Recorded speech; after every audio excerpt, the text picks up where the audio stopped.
तो vintage coffee and beverage के मैं क्वार्टर वन के रिजल्ट देख रहा था और क्या शानदार स्टोरी रही है इस कंपनी के पिछले 3 साल में जिस हिसाब से इनसे ग्रोथ दिखाई है। अगर कंपनी के बिजनेस के बारे में बात करूं तो ये कंपनी बेसिकली आपके रॉ मटेरियल प्रोक्योरमेंट से लेके उसका प्रोसेसिंग और मैन्युफैक्चरिंग और उसका पैकेजिंग और आपका डिस्ट्रीब्यूशन और सेल्स में डील करती है। आप समझ लीजिए कि जो कॉफ़ी होती है उसका रॉ मटेरियल इकट्ठा करने से लेके उसको प्रोसेसिंग मैन्युफैक्चरिंग और फाइनल प्रोडक्ट बना के बेचने का सारा काम ये कंपनी करती है। हालाँकि ये बी टू बी कंपनी है, बड़े-बड़े डिस्ट्रीब्यूटर और कंपनियों को अपनी ये माल बेचती है। अभी इन्होंने अपना खुद का प्रोडक्ट भी लॉन्च किया है, लेकिन वो इनिशियल स्टेज पे है और इसका जो टोटल रेवेन्यू होता है, उस रेवेन्यू में 90% 80 से 90% इनका एक्सपोर्ट से रेवेन्यू होता है। बाकी का 10 से 15% ये अपने इंडिया में ही माल से बेचते हैं। और ये जो कॉफ़ी का इनका जो प्रोक्यूरमेंट वगैरह रहता है, ये इंडिया के अलावा आपका ब्राज़ील हुआ और वियतनाम वगैरह हुआ, इन कंट्रियों से भी अपना ये इम्पोर्ट करते हैं। तो अगर इस कंपनी का मार्केट कैप देखेंगे तो 1800 करोड़ का इसका मार्केट कैप है। 34 से 35 का इसका प्राइस टू अर्निंग है। रिटर्न ऑन इक्विटी आरओसीई दोनों ही मॉडरेट है, 15 से 17 के करीब है। लेकिन कंपनी की जो ग्रोथ स्टोरी है पिछले 30 साल में वो बहुत ही फैंटास्टिक रही है। आप देखिए 104% के हिसाब से पिछले 3 साल में इसने अपनी सेल्स ग्रोथ दिखाई है और इसका जो नेट प्रॉफिट है वो लगभग 70% के हिसाब से इंक्रीज हुआ है।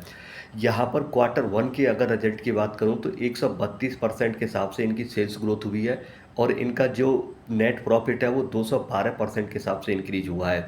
तो अभी आपने देखा होगा कि पहले इस कंपनी का जो कैपेसिटी यूटिलाइजेशन था वो थोड़ा-सा डाउन था, लेकिन अभी ये 100% यूटिलाइज़ेशन के हिसाब से काम कर रहे हैं और इनकी जो कैपेसिटी थी वो 4500 मैट्रिक टन पर एनम से बढ़कर 6500 मैट्रिक टन पर एनम हो गई है, जिसमें 2000 मैट्रिक टन पर एनम की कैपेसिटी वाला प्लांट इसी साल ऑपरेशन हुआ है, वो भी 100% यूटिलाइज़ेशन से चल रहा है।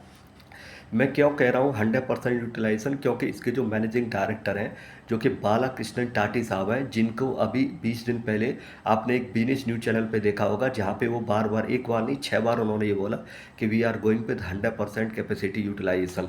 तो अभी ये कंपनी 6500 मैट्रिक टन के हिसाब से लगभग 100 या 105 करोड़ का टोटल रेवेन्यू करती है। तो यहाँ पर ग्रोथ आप मान के चलिए 132 या 130% की रही, क्योंकि जो H1 का इसका बेस था लास्ट ईयर का वो थोड़ा-सा कम था। या मैं अभी मान के चलिए जैसे क्वार्टर 4 था FY 2025 का प्लस H1, इन दोनों में 100% यूटिलाइजेशन के बेसिस पे आप मान के चलिए इन्होंने 105 या 103 करोड़ का रेवेन्यू किया है। पर क्योंकि दोनों ही क्वार्टर के लिए जो बेस था वो 40 और 45 करोड़ के करीब था, लेकिन H2 और H3 के लिए जो बेस है वो 75 और 85 करोड़ का रहने वाला है। तो H2 और H3 में इसकी जो सेल्स ग्रोथ है वो लगभग 30 से 35 करोड़ की रहेगी, अगर ये 100% यूटिलाइजेशन के हिसाब से जा रहे हैं। थोड़ा बहुत यहाँ पर इंक्रीमेंट कर सकते हैं, वो वॉल्यूम में हो सकता है, वैल्यू में हो सकता है, या फिर आप पीक यूटिलाइजेशन करिए, क्योंकि 100% यूटिलाइजेशन के साथ जा रहे हैं, या आप पीक यूटिलाइजेशन कर लीजिए, या मान लीजिए कि जो इसकी Q1 की कुछ बिलिंग है वो Q2 में हो जाए। तो Q2 Q3 थोड़ा मॉडरेट ग्रोथ के साथ रह सकते हैं, लेकिन Q3 के बाद Q4 में और 2026-27 के लिए इनकी ग्रोथ स्टोरी बहुत अच्छी रहने वाली है, क्योंकि एक 4500 मैट्रिक टन पर एनम का जो प्लांट है ये शायद मार्च 2026 से ऑपरेशन हो जाएगा। इसके अलावा फिर से ये कैपेसिटी एक्सपेंड करेंगे 2027 में शायद एक और प्लांट के लिए, जिसके लिए शायद 215 करोड़ का प्रेफरेंशियल इश्यू भी कंपनी लेके आ रही है। तो यहाँ पर जो जो मैनेजमेंट है वो काफ़ी एक्सपीरियंस है, जैसे खासकर मैं इनकी बालाकृष्णन टाटी साहब की बात करूँ तो ये काफ़ी एक्सपीरियंस है, इन्हें टाटा में भी अनुभव था इसी से सेम फील्ड का। तो यहाँ पर भी ये बहुत अच्छे से खेल रहे हैं और अच्छे से अपना जो बिजनेस है उसको ग्रो कर रहे हैं। तो ये कंपनी जो जो एक्सपेंशन के प्लान है वो बहुत ही ज़बरदस्त हैं, चाहे 2026 की हो चाहे 2027 की हो। तो वो देखने वाली बात रहेगी, क्योंकि यहाँ पे मैनेजमेंट कोई कॉन कॉल वगैरह करता नहीं है, तो आपके पास एग्जैक्ट कोई रिवेन्यू या गाइडेंस वगैरह नहीं है। लेकिन यहाँ पर इसी तरीके से आपको कैलकुलेट करना होगा या एक्सपेक्ट करना होगा। अगर लॉन्ग टर्म का किसी का प्लान है तो ये कंपनी बहुत बढ़िया है, यहाँ पर ग्रोथ स्टोरी बहुत अच्छी रहने वाली है।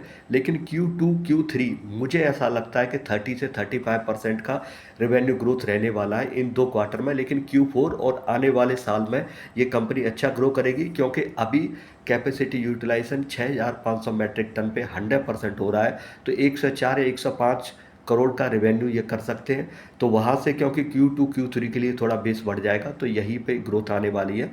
लेकिन आने वाले में लॉन्ग टर्म में Q4 में और आने वाले 2000 जो फाइनेंशियल ईयर है, उसमें परफॉर्मेंस इसकी अच्छी रहने वाली है। तो एक अच्छी कंपनी है, यहाँ पर ग्रोथ स्टोरी आपको साफ-साफ दिख रही है, जिस हिसाब से कंपनी अपना जो कैपेसिटी है वो एक्सपेंड करती जा रही है, प्लांट बैठाते जा रही है।